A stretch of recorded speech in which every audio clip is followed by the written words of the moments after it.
రాములోరి పుట్టినరోజు. పెళ్లి రోజు ఒకటే, రేపే శ్రీరామ నవమి. ఉగాది తర్వాత వచ్చే మొదటి పండుగ రాముడిపై భక్తితో ఇష్టంతో జరుపుకునే పండుగ ఇది. సీతారాముల కళ్యాణాన్ని నగరాలు, పట్టణాలు, గ్రామాలు అనే తేడా లేకుండా భక్తులు కనుల పండుగగా చేసుకుంటారు. ప్రతి రామాలయంలోనూ ఈ వేడుకను అంగరంగ వైభవంగా నిర్వహిస్తారు. భక్తులు సంప్రదాయబద్ధంగా తమ ఇళ్లలోనూ ఈ పండుగను జరుపుకుంటారు. సీతను సహనానికి ప్రతీకగా చెప్తారు, రాముడిని కార్యసాధనకు ఉదాహరణగా భావిస్తారు. వాళ్ళిద్దరి పెళ్లి రోజు అంటే సహనంతో ఎన్ని కష్టాలు వచ్చినా లక్ష్యాన్ని సాధించడమనే వ్యక్తిత్వ వికాస సూత్రం వీళ్ళిద్దరి పెళ్లిలో ఉంది. అది నేటి యువతకు ఆదర్శం. పుట్టినరోజు.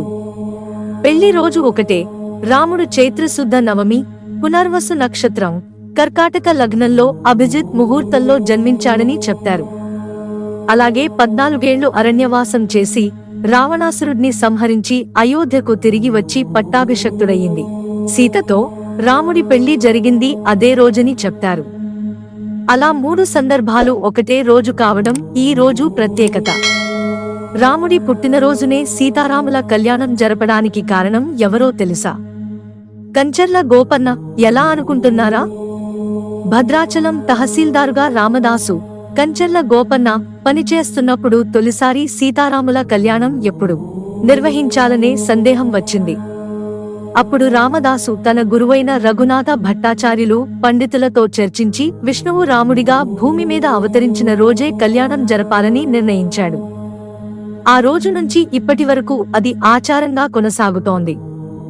ఒక్క తెలుగు నేలపైనే కాకుండా దేశ విదేశాల్లోనూ ఇదే పాటిస్తున్నారు. పేరులో దశరథునికి పుత్రకామేష్టి యాగంలో 4 కొడుకులు పుట్టినప్పుడు వాళ్లకు నామకరణం చేసింది వశిష్ఠుడు. రామ అంటే రమేతి గుణై ప్రజాయతి రామః అని. రమించునది, ఆనందించునది, ఆహ్లాదం పంచునది అని అర్థం.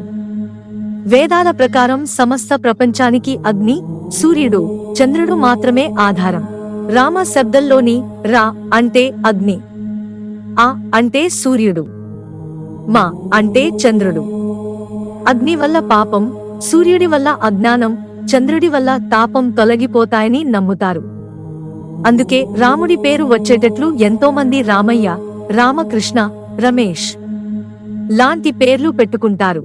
మిత్రులారా, ఛానల్ సబ్స్క్రైబ్ చేసుకోవడం మర్చిపోకండి. ధన్యవాదాలు.